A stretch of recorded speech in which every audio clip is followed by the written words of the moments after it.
Hello, Dr. Zakir Naik. My name is Mahind Kumar, and I am by qualification MBA and work for Thomas Cook at Fort.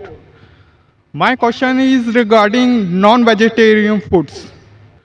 It is allowed in Islam. Animals are living beings. So, don't you think that it is violence?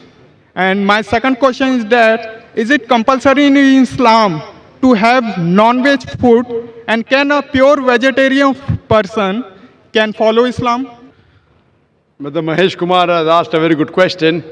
He said that in Islam you all have non-veg food, you all kill animals. Why does Islam give permission to kill living creatures? And can a Muslim be a pure vegetarian?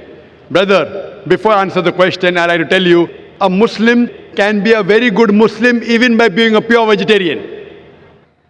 It is not compulsory in Islam that you should have non-veg food. It's not compulsory.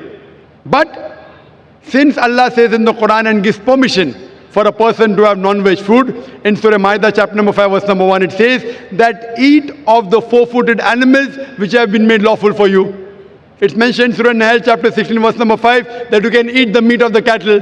It's mentioned in Surah Mu'minun chapter 23 verse number 21 that in the cattle we give you a drink which is good for the humankind, and of the meat you can eat.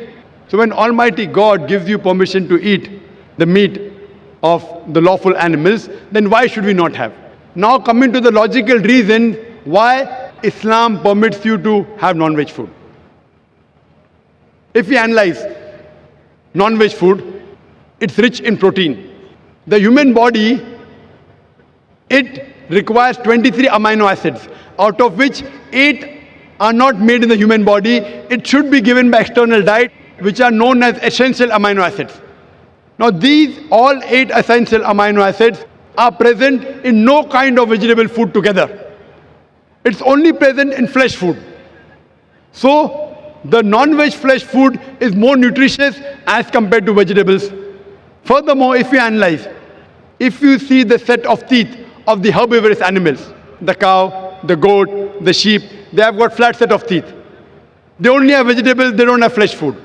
If we analyze the set of teeth of the carnivorous animals, the tiger, the leopard, the lion, they have got pointed set of teeth. They have canine set of teeth. They only have flesh, they don't touch vegetables. If you analyze the set of teeth of the human beings, if you go in the mirror and see, we human beings, we have got flat teeth as well as pointed teeth. If Almighty God wanted us to have only vegetables, why did He give us this canine teeth? Why did He give us this pointed teeth? For what? But naturally to have non-veg food, to have the flesh food. Furthermore, if we analyze the digestive system of the human being, if you compare it to the herbivorous animals, cow, goat, sheep, they can only digest vegetables. The digestive system of the carnivorous animals, tiger, leopard, lion, they can only digest flesh food, they cannot digest vegetables. The digestive system of the human beings can digest both. It has small intestine, big intestine. It can digest vegetables as well as flesh food. It can digest both. So if Almighty God wanted us to have only vegetables, why did He give us the digestive system which can digest both? As far as you analyze, many of the Hindus think that Hinduism prohibits the eating of flesh food.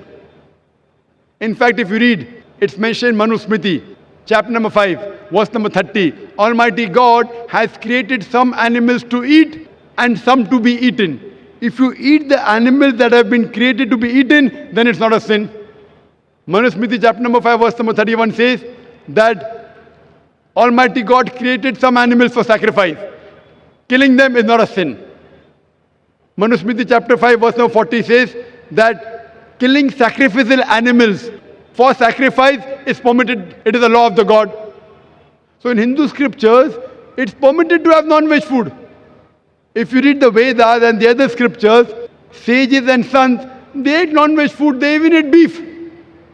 If you read Mahabharata, Anushasan Parv, chapter number 88, when the Pandavas, they gather, Yudhishthir, who is the eldest brother of the Pandav, he asks Bhishma that what food should we give in yagna, in puja, in sacrifice, so that our ancestors will be satisfied. So Bhishma replies that if you give herbs and shrubs and vegetables, our ancestors will be satisfied for 1 month.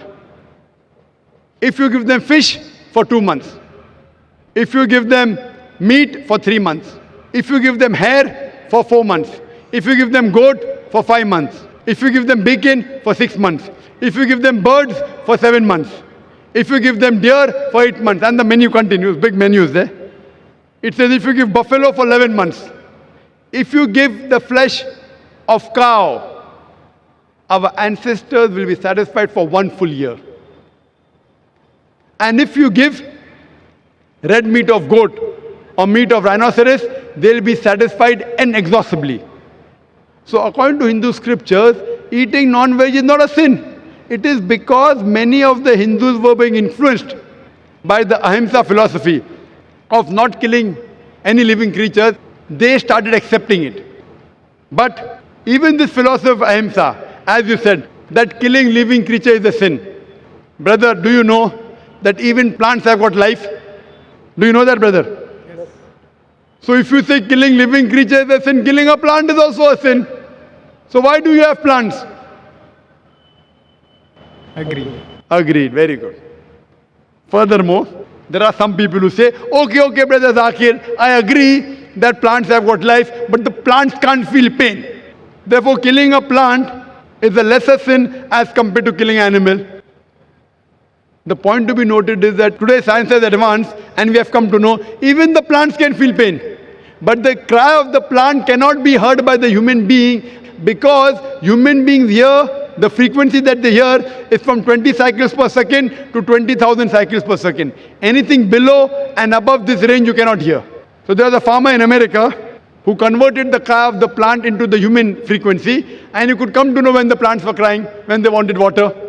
There's another person who came and argued with me and told me, Brother Zakir, I agree with you that plants have got life, plants can feel pain, but the plants have got about 2 senses less as compared to the animals. Therefore, killing a plant is a lesser sin as compared to killing an animal.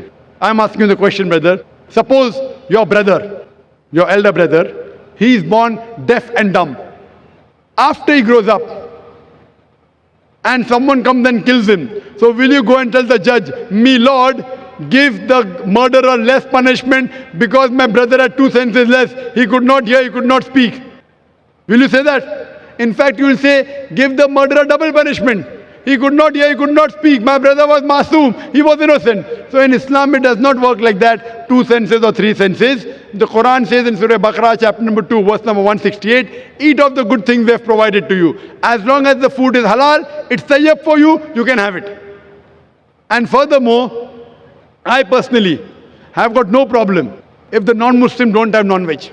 I have got no problem. Only if they tell me eating non-veg is a sin, it's a crime, that's the time I give the reply. Otherwise, if the non-Muslims in India, they don't have non-veg, it's beneficial for me. If all the non-Muslims in India start having non-veg, then the prices of mutton and beef will rise.